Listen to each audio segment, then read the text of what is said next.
大家好，我是主持人张宏林，欢迎收看《震惊最前线》，无马看中国。最近大家当然还是一样在关心的新冠肺炎后续的发展，很遗憾啊，现在已经到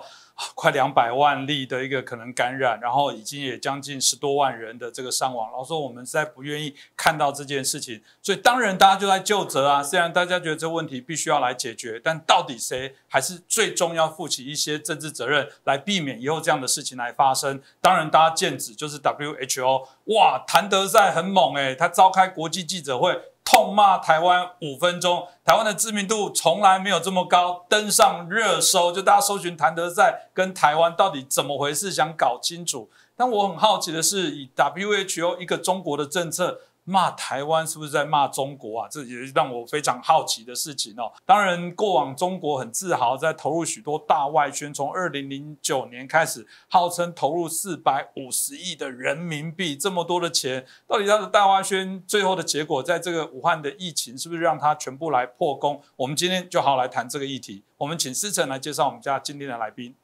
台湾智库咨询委员张国成，主持人好，大家好。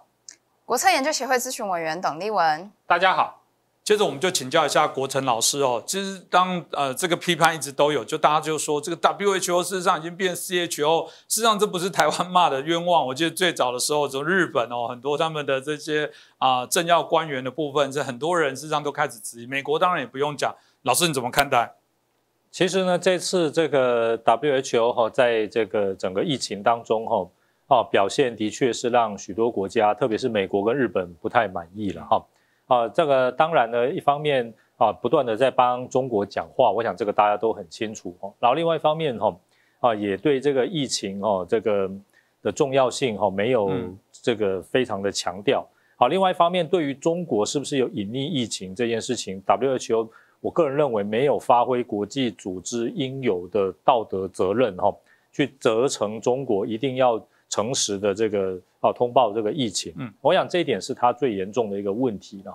那当然呢，这个中国呢，其实在1990年代开始就在这些联合国相关的国际组织积极的开始经营这一点不是新闻那他为什么要积极的在联合国相关组织经营最早是为了要防堵台湾因为呢台湾在李登辉总统的时代开始推动中华民国重返联合国。那到了阿扁当总统的时候再接再厉所以有一段蛮长的时间台湾是很积极的要推动重返联合国。当然就国际政治的现实重返联合国有一定的难度但是呢每年这个从李总统开始发动这个联合国的这个重返战我们就会去游说这个我们邦交国希望能够帮台湾发声那这个中方呢知道说，虽然一时之间台湾无法加入联合国，但是每年有若干个国家会为台湾发声中国呢就必须要发动更多的国家这个来反宣传反游说这一点对中共来讲他认为是他外交上也是一个资源相当重大的负担也因此呢，他当时的策略从1990年代开始，就是要在联合国这个遍地布庄一方面呢就是围堵台湾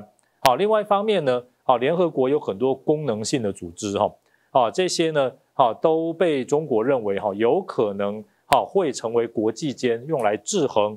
用来监督中国在各种国内外行为的一个重要的场域所以呢他就开始部署，譬如说智慧财产权譬如说人权这些都是中国非常 care 的场域，所以他开始部署人去这个掌握国际组织的人事进而操控议题这点其实并不是新闻像譬如说世界卫生组织就好了先前呢他就这个设法运作争取支持了这个香港的代表陈冯富珍来担任世卫组织秘书长。那照理说香港它不是一个国家，而且呢香港虽然说它的这个医疗水准跟公卫不错，但是呢在全世界毕竟没有示范的效应居然能够让香港籍的这个代表出任世卫秘书长，可见的这个中国之间的这种运作到了一个多深的程度实际上来讲，本来中国是希望由中国人自己来担任这个世卫组织秘书长，但是当时还是有多方的考虑，所以就推出一个香港的代表其实就是中国籍的嘛。那后来这个乘风破浪下来了之后中国呢就打算利用这个它在第三世界国家，特别是非洲长期经营的这个优势所以呢就运作了这个谭德赛在2017年的时候他就出来担任这个世卫组织的秘书长了。那这个是2017年，当然没有人会知道说会有这个肺炎的疫情它最大的目标就是要围堵台湾我们对世界卫生组织可能的这个加入的这个申请，以及各国声援台湾的动力。结果现在碰到这个肺炎的疫情可以说是得其所哉其实呢国际组织本来就是各国无声的战场各国呢在这中间纵横匹凯然后呢这个运用各方面的这个力量操控议题争取盟友对自己有利我想这个也是天经地义的事情，可以理解的部分可以理解的部分。但是这个中国方面其实也利用到就是美国这几年来其实对于联合国相关组织是失望多于参与其实是蛮失望的。所以而且呢美国的国内法制也不允许他用多么这种台面下的手段去这个在这个国际组织里面运作人事，所以就给中国一个可乘之机很大的机会了。当然这个也从刚刚老师提到的部分，的确中国也花很多时间希望去渗透造成国际的影响力，当然也有一点想做一哥的感觉。这美国当然不能做事当然这整件事情也让我们重新来看到中国，刚好我想也让欧美的国家惊觉中国到底涉入到整个国际相关组织多深但是因为这个谭德赛辱骂的事件之后引起许多的讨论自然有个徐州电台的这个取名叫自由徐州电台的一个这个民众他还制作了假装台湾人来制作一些道歉信要寄给谭德赛说我们台湾人错啦这个跟你道歉，还鼓励很多网友来走。那甚至还有一个网军叫做这个孙笑川对，什么是孙笑川？这个引起许多讨论这显然这个政府也在动作，网军的部分动作也不会少，这董老师怎么看待？是的，中共的大外宣它本来就是分两个层面一个层面就是它是政府的行动另外一个层面其实就是网军。从网军的角度来说不是说最近这个疫情才来攻击台湾的，而是从头到尾一直都在攻击台湾。还记不记得疫情刚开始的时候在1月底在2月初的时候网络上台湾的网络上有发现很多这个假造的这个图片，说这个台湾已经这个尸横遍野了就结果那个图片那个照片是从韩国电影里面把它抓出来的还有很多的假消息，譬如说我们的李登辉前总统已经染病身亡了我们的这个未来的副总统赖清德已经染病身亡了就是说还有假公文假的政府公文来这个扰乱我们台湾社会这种假新闻层出不穷。这种假新闻因为过去2个月我们台湾的这种情治单位啦，我们的治安机关它一直全力在追查，所以从现在追查的绝大多数都是来自于中国大陆的网站那我们的执法单位也有公开的说明，除了查 IP 地址之外呢，还有另外查它的遣词用字，就是说里面的遣词用字呢，大部分都是中国大陆的那些用语，不是台湾的用语，所以来自于中国大陆。那我们也知道说，中共的这种大外宣呢，除了它政府本身所属的，它有网军，正式的有网军，有5毛党，现在叫做7毛党或8毛党涨价了。另外还有一种叫外包，外包的就是说外包给所谓的外面的网红，这个过去在我们台湾都抓到过，像抓到过福建的这种网红，他手上他有掌握到很多账户，尤其是英文的推特账户，他是负责对全世界乃至于对台湾攻击的那刚才主持人所说的什么这个所谓的徐州自由电台，这一看就知道是鱼目混珠。我们都知道，只要一挂上这个所谓的自由电台，我们都以为说是国际社会上是关注这个中国人权发展的那些电台嘛，亚洲自由电台嘛，那个是最反取民主、取自由，那些结果这是鱼目混珠，这是来自于中国大陆的等于是说伪造的，好像是一个客观中立的一个电台，结果是他在伪造攻击台湾。另外一个刚刚那个所谓的孙笑川，这个就比较好笑孙笑川本人呢，他是中国大陆一个网红，可是他本身有很大的争议，在中国大陆内部争议就很大了哈。那无论怎么样，就最近就发现有一连串攻击这个台湾的这种假新闻，要么他的账号就直接是用孙笑川，好，要么他的文章里面啊那个假的新闻的文章里面也出现孙笑川，就以他为名义就对了哈。那据我所知，孙笑川本人哈，他其实没有兴趣做这个事情，因为我刚刚说了，他在中国大陆本身就是一个很有争议的，是他自己应付他大陆内部的争议就已经应付不过来了哈，所以大概就知道说，还是中国的网军、外包的单位，或是5毛党、7毛党、8毛党哈，假借孙笑川的名义来攻击这个台湾。不过我最后要讲一句话，就是说，其实我们台湾的政府跟社会现在对这种假新闻已经有高度的警觉心，我们的政府有高度的警觉心，我们的执法单位会很快的立即查办，我们的政府各单位都有成立假新闻的澄清中心，也会马上澄清。最重要的是我们台湾人民因为我们台湾是一个讯息自由开放的地方嘛，所以我们台湾的人民面对这种假讯息本身就有很高的免疫能力。当然我们还是要高度关注这个假讯息。假讯息的目的，第一个就是制造你对政府的不信任，第二个是制造你这个社会的分裂跟对立，互相的仇视。这两种现象我们台湾都要高度关注的。是，的确，台湾内部也有许多这种假新闻，造成我们广义的所谓的蓝绿的部分在争执。不过还好，我觉得大部分的民众对于政府目前的政策还是比较多支持，所以在野党也是非常的谨慎当另外延伸一个就是口罩外交，其实国内也在吵了老半天，在台湾当然在国际上也在吵，台湾到底怎么回事？当然中国也做口罩外交，但被批判有许多劣质品，然后用一些奇怪的替代品，那这个怎么回事？这个董老师，我们继续再请教你。好的，其实口罩外交是一个简称从我们台湾的角度来说我宁愿把它叫做是医疗外交。因为在这一次的疫情的整个过程中呢，台湾现在此时此刻它已经受到全世界的关注，受到全世界各国的政府、各国的媒体，还有各国的这个专家学者，尤其是自由开放的国家，是高度的称赞，也高度的学习。那我们蔡总统已经公开的说了，这个叫台湾模式。台湾模式是什么意思呢？它其实我认为是分3个层次。第一个层次其实谈的是这个我们台湾的这种医疗的这种公共卫生的指挥体系，以我们的中央指挥中心为标准就对了就说我们的防疫体系其实是所有的民主国家最想学的部分因为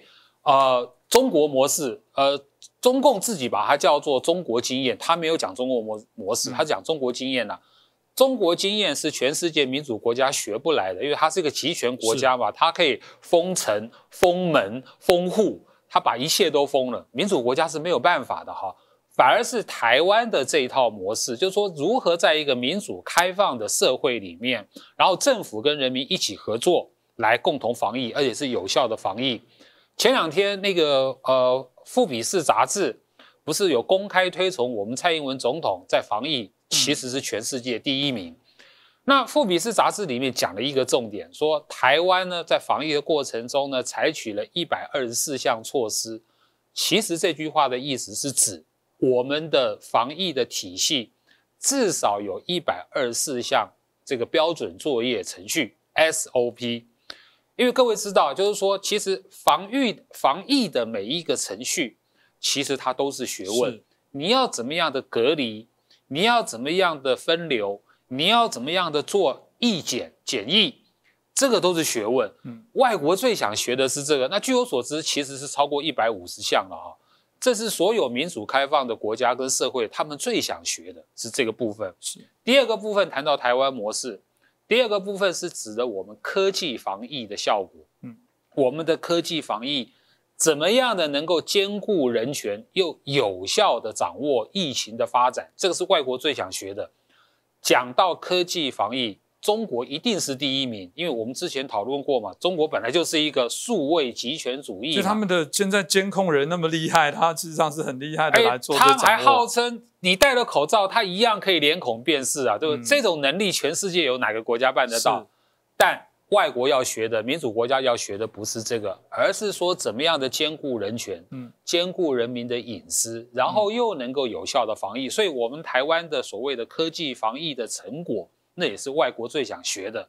第三部分啊，才是谈到所谓的口罩，或是说医疗设备的问题。就是说台湾在我们自己行有余力之后，我们愿意援助其他的国家口罩跟医疗其他设备相关的事情。所以我刚刚说的所谓的台湾模式是分这3个部分啊，也许口罩只是其中一环而已，而且不是重要的一环，事实上还有很多的部分，是的，这值得来看哦。其实这个部分待会我们也请教一下国成老师哦，因为口罩外交像刚刚提到的医疗外交，就董老师说医疗外交，也有人说其实最好它就叫做人道救援，基本上没有目的，我也不为了这个国家或者跟你未来交情，你未来不跟我建交，不跟我好也没关系，我就基于对于我们感同身受，所有的人类受到的苦难我们都不希望发生。但这件事情按理就是应该这样啊，中国它本来就是大家在谈到是整个疫情发起的一个地方，然后最后呢，哇，又在输成，就问题就来了，现在被骂说你的口罩的品质，你的医疗品质被退啊，还有人因为这样子还被开除，就是说你怎么会去采购这么糟的东西还可以验收通过，这部分怎么办？国成老师，看起来台湾的跟中国同样在做这件事情，显然的最后的结果是不大一样的。我们当然这个要援助一定是这个尽我们最大的能力了哈，而且一定是拿那个符合品质的口罩出去了哈。我想这一点是毋庸置疑啦哈。现在全世界所有国家接到台湾来的口罩除了这个有些国家可能基于政治因素没有公开道谢以外应该没有听到有觉得台湾的口罩品质不好偷工减料，应该是没有听说了哈。那但是呢，中国现在援助国外的口罩有部分那品质真的是很不好比如说大家都知道这个新闻媒体揭露它援助欧洲援助巴基斯坦这些口罩的这个还有防护衣的品质都是很糟糕了我想这一点这个中国其实大概也知道了这个现在来讲，中国国内从改革开放以后这个唯利是图的风气其实我觉得比这个资本主义国家还要强烈了因此呢出口这些烂货这个骗钱然后我想这一点其实也不是太意外了现在在国际间中国制造的产品写 Made in China 这个评价到底怎么样我想大家也自有公论不过呢中国其实对他来讲这个口罩的援助对他来讲倒不是最重要的地方因为呢无论如何他现在还有这个世界卫生组织这张王牌这个目前看起来世界卫生组织这个谭德赛的位置应该还算是相对稳固了然后非洲的这个54个国家呢基于许多因素呢也还是力挺这个谭德赛，然后这个欧洲呢甚至也这个德国英国呢也对这个世界卫生组织也还是相当的肯定也因此呢中国也就发现了它在国际政治上的这种优势的地位或者是它常年经营的这些本钱还没有完全花光因此在这个情况之下那口罩烂一点对他来讲这个影响也不是很大不过呢我们也可以看到这个国际政治恐怕呢这个是非常的现实也就是说呢你具有一定的国家的地位然后这个长时的经营在这个重要的事情发生的时候还是非常的重要。那像台湾我们捐助许多这个口罩这个给其他国家可以说是得到好评，但是呢这个台湾在国际间被打压被这个中共围堵的这种现实恐怕呢也没有办法说透过1次2次的这样子的情况就能够做这种扭转乾坤的改变。我想这一点也是必须要说明但是目前来讲我们可以看到许多国家会不会渐渐的改变对中国的观感然后呢对将来影响他们对中国的政策我认为这种改变以后应该还是看得到的所以呢这个疫情呢如果说持续继续下去那么这个全世界呢还会有更多跟中国在各方面的意见包括这个疫情的公布与否包括这些物质的品质可能还是会有这个意见不一的地方所以未来呢，我们这个需要掌握这个国际形势变化的机会，我认为是非常重要的。老师，那如果接着讲，因为刚刚老师就会觉得说，其实他有一点点资本过去毕竟还是有一些交情，会不会因为这半年的疫情而撕破脸？可是我们现在看到，包含很多过去盟友伊朗什么那都骂得很凶了。你自己在判断，有可能真的他们会因为这波疫情，未来如果趋缓，在就责的部分，真的会产生他们撕破脸的状况吗？我认为现在这个如果说是国对国的球场这个可能性目前来讲还是比较困难，因为呢，是不是存在一个中立的、具有调查权的国际机构像来裁判这个中国到底需不需要担负这个国际责任目前我们看起来恐怕还不是这么乐观，因为如果是国际法庭如果一国拒绝接受裁判他不愿意参加这个出庭这个恐怕呢也还是会受到一定程度的制约。但是现在有很多国家，尤其是美国美国的国民在美国境内像美国法院对中国提起诉讼这个可能性是绝对存在，而且呢也不受中国的影响。那这个美国国民如果说在美国国内的法院向中国提起诉讼认为说中国造成了他的这个损失这个由美国的法院来进行裁判，这个可能性我们刚才讲了绝对有，而且呢美国行政单位也很难去干预这个法院如何裁判，而且这个裁判也可能出现在很多州那如果说呢这个在任何一个法庭中国败诉了，那么这个是不是可以针对这个中国在美国的财产来进行执行来偿付这个败诉所需要提供的这个民事的赔偿这一点我认为可能性不能够完全排除的因为这个过去伊朗制造这个恐怖活动包括呢在1980年代这个美国出兵到这个黎巴嫩维持和平，结果呢被伊朗支持的恐怖分子在军营放了炸弹，炸死了240多位美国的海军陆战队员结果呢这个美国国内呢就有人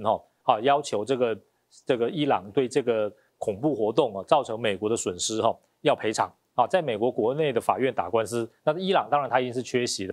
嘛最后呢美国法院判伊朗败诉，但是呢这个伊朗在美国国内的资产就被冻结了这个冻结当然不是从这个法判决之后才冻结，而是美国不断的修法让这个扣押伊朗财产或者是用伊朗在美国财产的这种执行用来偿付这个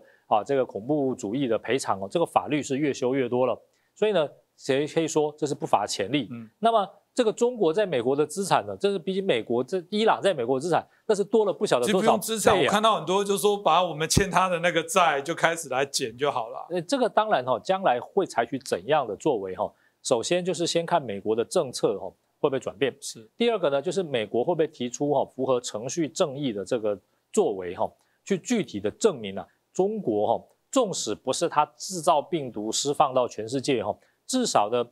他应尽的这种通报的义务没有完全尽到所以他要担负一定的责任。我认为后面这个部分接下来恐怕还会是国际政经的重头戏是的确这个我们也一直的确现在发现就我们这样疫情当然还是持续延烧，但有些国家趋缓就开始在就责了，开始在检讨这些国际的关系，包含国内的政治的部分，显然跟我们的预测都差不多那最终的部分是刚刚有2个题目啦，一个部分当然就谭德赛，事实上我们知道川普最终好像也停止，就是说不愿意再援助 WHO， 就是在我们今天题目一开始谈到这变化。另外习近平的部分的政权，看到他内部的一些发言，好像也在针对国际未来的不可测。刚刚我觉得国成老师提到的，这很多的盟友可能未来这个都会跟你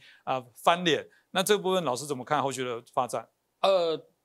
如果谈就责的部分其实未来会有2个方向，一个是对世卫组织，一个是对中国啦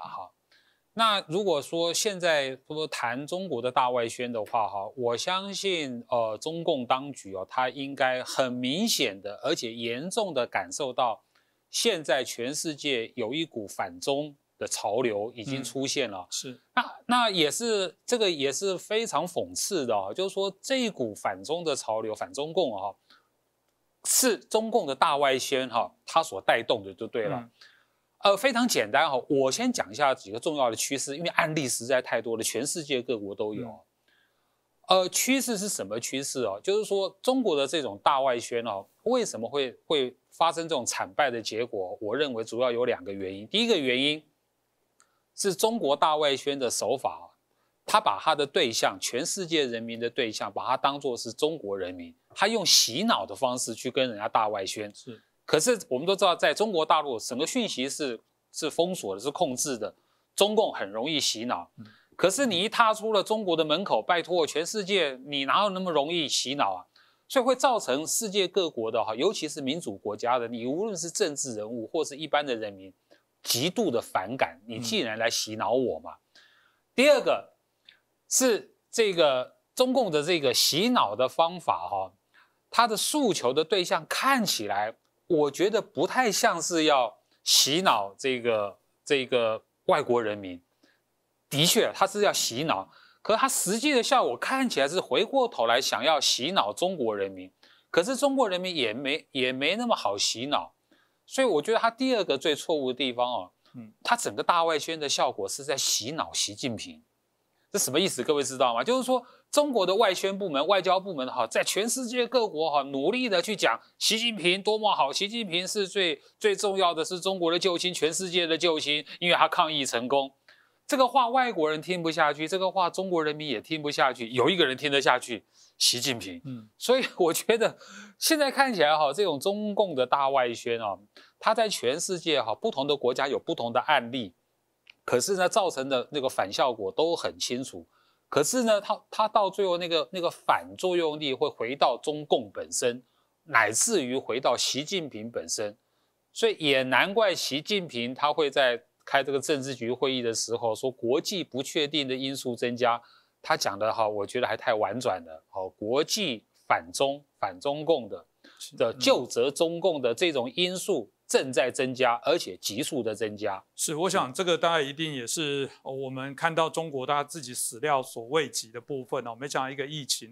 想要甩锅根本甩不了，这是完全都粘在他的身上。谭德赛也是一样其实在台湾真的持平来说，我们的国家的政府真的没有在用刚刚讲种族歧视的方式对谭德赛来攻击。一般的网友在台湾习惯台湾的辛辣，他可能觉得没什么。我在想说，谭德赛是不是某种程度他也习惯了那种被簇拥，连一点批评他就受不了。但我必须说，这件事情延烧到最后，我觉得中国未来都有可能弃谭德赛来做自保，所以等着看。我觉得如果你当初这个心不正，做这些不良的事情，最终还是会受害了。但我们还是觉得希望无辜受害的人民还是不断减少了。再次谢谢我们2位来宾也谢谢大家的收看。我们这个震惊最前线无马看中国，我们自诩自己在最完整的这些资讯提供给大家，去讲我们中国民众想知道不了，想让台湾的民众更了解中国所发生的事情，让这些资讯可以更透明公开。那再次感谢2位，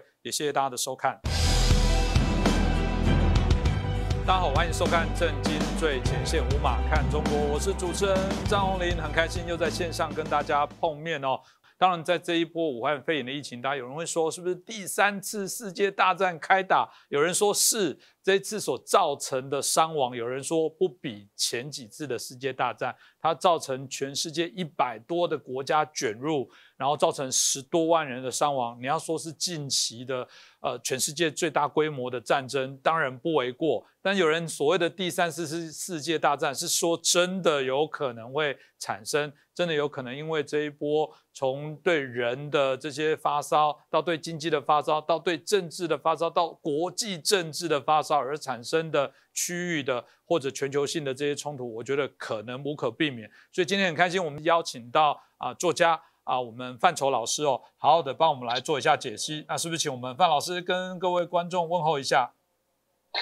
主持人宏林兄好，观众大家好，我是范畴。是老师，我想我一开始就直接就提到了，就所谓第3次世界大战当我们刚刚提到的，有可能有实体的战争，有可能是所谓的流动性战争，有可能是另类的所谓的部分的一个战争。老师要不要谈一下，你怎么看待所谓的第3次的世界大战？好的，我是从大概3月15日我就开始写了7、8篇文章，定义这一次的疫情为第3次世界大战那么但是呢，我很清楚的表达的说，这一次世界大战是非传统的，跟第二次不一样。那么但是呢，它有可能演变成为热战。但是如果演变成为热战，那我就会把那一场战争称为第4次世界大战。因为这一次由于这个疫情所引起的这个现象其实已经都合乎了世界大战的定义了也就是说，全球的既有的秩序瓦解了。国家之间迅速迈向集团化各自站队了，然后各集团都以自己的利益为中心来算计其他集团。各国政府都已经朝向我们所谓的零和形态 zero sum 这个形态迈进。那所以呢，它是一场第3次世界大战。那么，如同主持人刚才所提出来的，到现在为止，它从人数、从经济的损失，到带来人民的这个世界人民的心理的恐慌，这个程度是不亚于前2次的。但是呢，这一次是一场无硝烟的战争，它跟第1次、第2次世界大战的差别。第1次、第2次世界大战，第一个它都有火，是一个热战；这个呢，它都是地理上的地盘之争，而这一次呢，没有进入到地盘之争。是我个人就是我这个发明了一个概念，叫做这是一场流动性的战争，就是流动性就是 liquidity。为什么呢？因为这次病毒是流动性的，它是不认国界的没有国界的。然后这次的金融危机，各位现在当下正在看到的这个世界的金融危机，而且这场金融危机可能会它的影响可能会远远超过各位目前的想象那金融货币这个也是流动性的然后我们现在也在一场石油战争里面，大家知道这个沙特阿拉伯跟俄国还有美国之间的正在打一场石油战争，石油也是流动性的。那么再讲到宣传战你比如说您刚才提到的美国跟中国还有其他国家互相甩锅的这个问题，那information 这个东西也是流动性的。那么很凑巧的，就好像火星、金星、木星什么几个星球，这个7大把一些连的时候就很危险的。那么现在就是各种流动性的物资病毒、金融、信息，还有这个货物，还有人流，各种流动性的东西，它都撞到一起了。所以呢，我把它叫做一场基于流动性 liquidity 或者 flow 的第3次世界大战。那么它会演变第4次世界大战，我们还要看那么台湾现在由于地缘及历史的因素呢，夹在美中之间，成为这个热点中的热点那么现在美中关系在突变，世界关系在突变，这个我觉得这台湾在区域中还有国际间的角色呢，其实也在突变台湾人的思维模式呢，还有世界上所有听得懂我们现在这个节目的人的，请您的思维模式呢，不能停留在前疫情的格局，而必须以后疫情的大局来重新定位自己。也就是说，这个人类的历史，因为这场疫情呢，2战以后的历史可能是一个分水岭，要分为疫情前跟疫情后了那么这个我想我们就先提到这里，等一下也许可以再补充一点其他的。是，当然这个老师所提到的这些疫情的这些影响我觉得这个也是我们节目当中的题目有一点也超前部署了。为什么这么讲？因为很多人当然在谈这个疫苗怎么产出等等，但的确我还蛮喜欢范老师的概念，就是说如果它就是一次大战，我们知道每次大战后都会产生一些变化，不管过去2战后的婴儿潮那或者是2战后很多经济的复苏，很多在这个战争卷入的国家，它怎么重新再复苏？当然也有一蹶不振的，也有重新振作的。回过头来讲，如果大家把这一次的这个新冠肺炎的病毒造成全球的席卷，有的轻，有的重，然后这产生的这个影响不一的状况之下，后面的这些国家每个都是面临到重整跟重建的问题谁可以站起来，谁可以站得稳？我觉得这个绝对是任何人大家都是必须要去关注你现在所处的国家里面未来怎么应对。当然回到台湾哦，老师怎么看待台湾？因为有点为难，我们毕竟常常都说我们好像在这个几头大象，有人说2头，但我觉得不止哦。在全世界这么多主流的这些国家里面，在跳舞的过程当中，我们怎么在避免这中间不被踩死，而找到自己的一些定位？老师你怎么看待？这个就是我们刚才所谈的说，台湾现在是热点中的热点哦。那么现在呢，我想全世界的战略学家共同同意的一个共识就是说，如果发生热战，那在我的定义下，热战就是第4次世界大战因为我们现在目前正在第3次世界大战发生当中嘛但如果发生热战的话，有3个地点是最热，一个叫做波斯湾。这是因为石油的关系，一个叫做南海，一个叫做什么呢？台湾海峡，那么我想现在至少台湾人应该先问自己的是说，你希不希望这个热战如果发生的话，它首先发生在台海，这是一个问题。那么至于说台湾自己如何来面对这个目前的状况呢？我大概在1年多前我就提了，也就是那个时候还没有疫情，也还没有金融危机，大家都还觉得全世界没有事情的时候，我就已经提出来了，说台湾接下来两年的这个我提出来的12个字了叫做掉队、不插队、除肉桶、强社区。那这个解释一下，对谁掉队？对美国不掉队要对美国的大局政策不掉队，对中国不插队什么叫除肉桶呢？那这个就是海外的观众要抱歉一下的，这就是台湾的事务了。就是说台湾自己政治内部呢还有很多可以改善的现象。那我说除肉桶这个概念，就是说要把整个政治体系里面的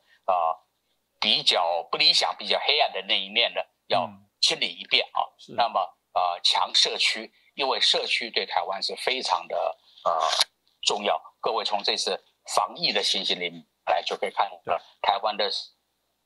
这个管理是非常好的，但是社区的自我管理跟自我强化这个强化就难免就是要想到这个在最糟的情况下，我们每一个社区、每一栋大楼、每一个社区、每一个行政单位要如何的来自我强化自己我想这个是一个心理上是必须要做到的。有一点可能是到现在为止呢，全世界可能都还没有人提出来过的一个观点。那么我这里虽然不久前发表过，但是我想趁着您这个节目也在谈一下。也就是说有一个观点呢，就是习近平呢跟川普总统呢现在其实都需要台湾也就是川普他需要至少8个月的时间让他完成选举，习近平也需要大概差不多这样的时间让他来就是说应付他党内对他的这个政治斗争。那么这8个月的时间呢，川普跟习近平2个人现在都已经被逼到了墙角，在政治上，那么他们都只能用互相什么呢？互相攻击对方来这个不是人跟人之间，而是国跟国之间来互相的攻击对方，来企图这个脱套解困。那其实呢台湾在这里呢是可以如果台湾愿意的话，但是可以扮演一个某种跟过去不一样的角色，然后呢得到台湾在主权上，在这个国防上这个更有利的这个条件。那这里我们就不要谈的太细了那我们等一下看看有没有机会再触及这个问题吧，好吧？是，当然这个我想也是我觉得很多人会关注啦，就是520蔡英文第二任就职的时候，他的就职演说到底会说什么？我相信里面一定会包含这个两岸的关系，到底他怎么样在这个过程当中，像范老师所说的，扮演一个有别于过去，是不是跟我们找到更有利的一个角色跟地位的部分？我想这只能拭目以待了。当然。刚刚老师说过，两边中国跟美国互相在甩锅，因为这个川普年底就要选举啊，他一定不希望这个疫情造成他这个连任上的问题啊，所以一定总要找个这个代罪的出口。那从这角色来说，大家现在当然都会指中国，然后说中国要负责任，甚至要求球场啊等等。老师又怎么看待这接下来的这些发展？现在已经开始了哈，但是再过1个月可能就会进入一个热潮，一个热点。也就是说，这个现在人类全世界200个国家，都有四大疑问啊。什么疑问呢？就是这个病毒的起源是什么？它是在中国的武汉爆发，这个没有问题。但是它的起源是什么？是自然界的病毒变异还是人造的？这是一个大疑问。第二个问题，它的传播路径是什么？这个问题呢，其实就在这个礼拜，其实英国剑桥也是已经有给出了某些答案了它的传播路径，还有传播的时间点。第三个问题，全球的经济的总损失，那这个呢，恐怕会一直要到年底的经济损失。那我个人估计，全球的经济总损失应该在不低于20兆到30兆美金的也就是美国的2年的这个 GDP 的总和，中国的4年的 GDP 的总和，或者说德国的10年的 GDP 的总和，这是一个绝大的世界大战级的这个损失数字。那么然后第4个问题是，这整场疫情究竟有没有罪魁祸首那么现在呢，球是在这个压力是在这个中共的身上，除非中共能够证明2件事情否则索赔是一定的那么哪2件事情呢？就是如果他能够证明病毒的发源地不是中国，或者说他能够虽然是中国，但是他在过程中前期没隐瞒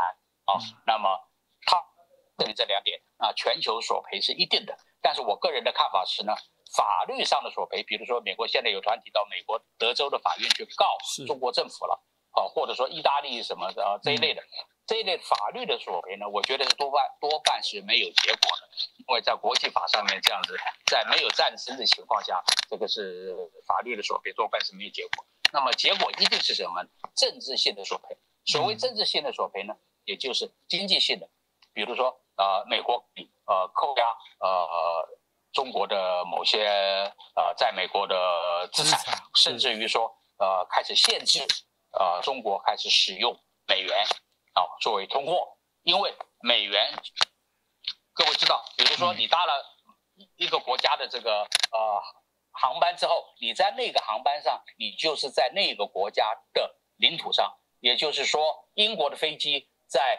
北京机场上，那么你只要登上了这架飞机，你就相当于是置于英国的主权之下了。所以美元钞票货币也是一样，谁在用其实你是受制于这个美国的这个主权的，所以美国可以限制中国对于美元美债美国的证券上面它是有某种的相当的这个处理的权利的那么那比如说非洲国家现在也开始要求中国免除这个过去的债务，这也是不得了的一大笔所以这个索赔我看是一定发生的，而且会成为这个所谓的第3次世界大战，我所谓的第3次世界大战就是非典型的这个中间的一个重要的部分。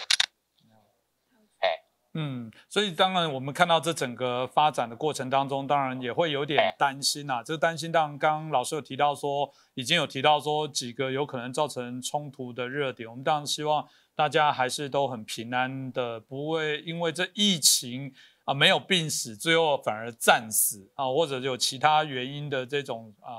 损伤哦。那另外一个部分，当然，我觉得这一个除了这个战争的担忧，这个台湾的角色，全世界各地的大家所担忧的这个变化之外，当然我相信还有一个部分就是大家可能重新思考的不只是医疗上自己的充足与否，对这种传染性的疾病怎么走。另外一个，当然如果从过往本来就有很多人在反全球化的部分，他会发现全球化没有很好啊。你看我吃的东西以前就是自己种，顶楼阳台就有什么旁边的这个小农场就能提供。现在所有的航运全停止之后，大家发现原来你自己的国家没生产口罩，大家突然对自己国家有什么没什么，在这一次的疫情当中，大家突然很知道，连台湾民众都知道，原来以为的口罩都是台湾生产，没有台湾有70%的口罩原来都是从国外。这个我觉得是大家重新好像才认识了自己国家里面的真实的状况。老师怎么又看待这个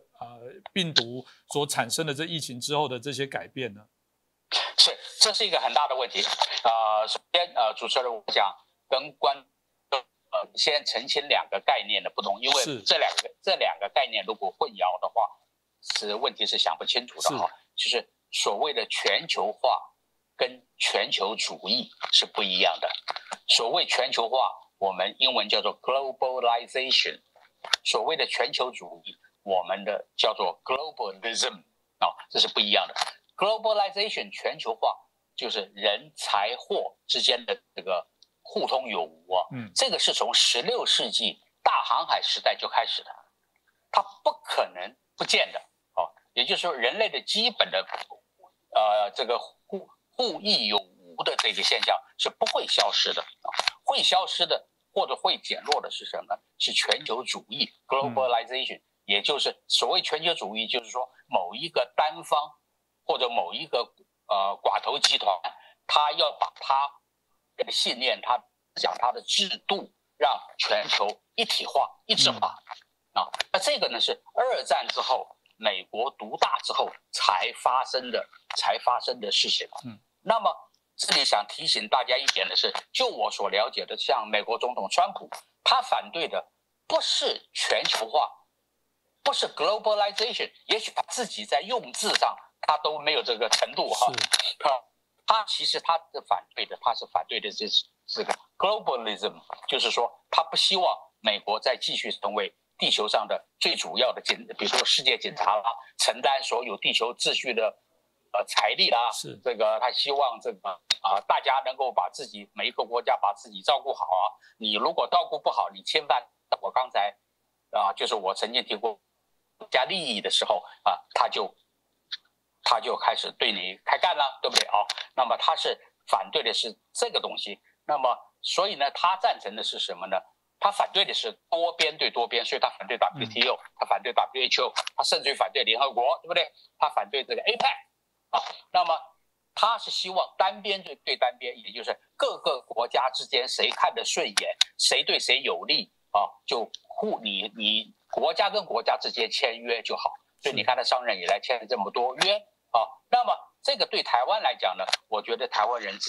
自己要想清楚，就是比如说台湾现在很想过去很想加入什么 WHO 啦甚至于就是说加入联合国啦，但是各位想一想，这些世界的多边组织都是美国都开始考虑要退群的，就好像你有一个 Line 或者微信的群组，连群组都退群了那么你现在真的有必要花那么大的代价去想要加入呢还是说另外看看哪边有新的群你加入新的群呢这个大家可以多想一点。那至于就是说这次疫情之后，就是我有提到说2个概念，就疫情前跟疫情后。疫情前的世界经济呢，我把它叫做供应链的 1.0， 这个就是大家所看到的就是以前的这个供应链非常精密的分工，每一个元组件、每个器件都在50-60个不同的国家生产，然后送到一个地方组装，然后所谓的这个即时的这个供应，就是 just in time 的概念就是说的越短越好。这个呢一定会发生改变，因为每个国家都意识到自己有些很基本的东西是不能够放在这个过去的这种供应链 1.0 下的。所以呢，全球的经济会走向我称为供应链2.0。那这个2.0呢，就是讲穿了，就是说每个国家可能要比现在更加的自给自足啊。那么但是呢，基本原料的贸易还是一样，比如说你台湾或者是哪个国家本身没有产石油，那你没有办法，这个是跑不掉的。但是在基本原料稀缺原料的之外，尽量的让自给自足，就是说这个在制程跟这个工业群落啊，让还有这个成品化都会更加的当地化。那么我是认为在现在 AI 就是人工智能还有生物科技啦、通讯啦这些科技的发展下这是可能的。那么如果再讲现在大家看到的金融危机这次金融危机是史上最严重的，比2008年严重的多。因为这次不应该叫做金融危机，其实应该叫做经济危机，因为实体经济整个的已经被打乱了嘛。然后在金融上，全球货币都超发，都负利率那么这个动作呢，因为我们可能也没有时间讲得太细，我只把它归纳为一个观念那么有些观念，有些听众如果觉得这观念比较抽象，那就麻烦您自己上网再研究一下。这个观念就是呢，这一次疫情带来的全球金融大崩盘，或者说供应链从1.0到2.0，等于是什么呢？等于是整个地球每一个国家全球减资，就是你公司经营不下去了，你先减资，然后再增资，那么但是呢，这个减资到再增资这个过程中呢，股权结构会被颠覆。那在现在的如果用政治语言来讲，就是地球的政治权力结构会被颠覆，会大大的被这个这个改变。这个我想这个老师真的在做这样的一个评论的部分，的确让大家有一些不太一样的想象因为我们刚刚提到这仿如就是真的是一个第3次世界大战，当然还没有热战，还没有真的导弹发射了，可是所有的人绝对国家在做战后的复苏问题来了，谁能聪明的在这一波疫情当中学到教训，彻底的借由这部分改善自己的国家的政治或经济或其他的体制，谁就有可能未来在主导世界上扮演更重要的角色。我讲一个最简单的，以前可能大家都觉得开会一定要开车到某个地方，突然这段期间大家发现视讯开会是一个非常好的方便连结，以前因为没有个机会逼迫你去改变，那我相信这部分未来都会产生许多可能的联动，所以这些经济活动方式，以前不做网络网购的平台叫送的，现在可能都用了可能比你更快的方式。以前觉得钱拿着钱发现会有感染源，大家现在可能用手机来交易，所有的改变超过你的想象，这真的就是所谓的第3次世界大战后我们会怎么样来做发展。所以谢谢我们今天范畴老师带来这么精辟的一个演讲，我们希望未来有机会还能再邀请您。那也谢谢大家的收看，同样的欢迎大家有任何的问题可以留言给我们，我们希望再继续针对这个疫情后，不是只是在谈疫苗何时产生，到底这个病毒从哪里来，我们也许谈一个更超前的未来可能发生的事情，真的这些事情马上就会发生，哪个国家没有准备好，哪个国家就会被淘汰。再次感谢我们范老师，也谢谢大家的收看。好，谢谢大家。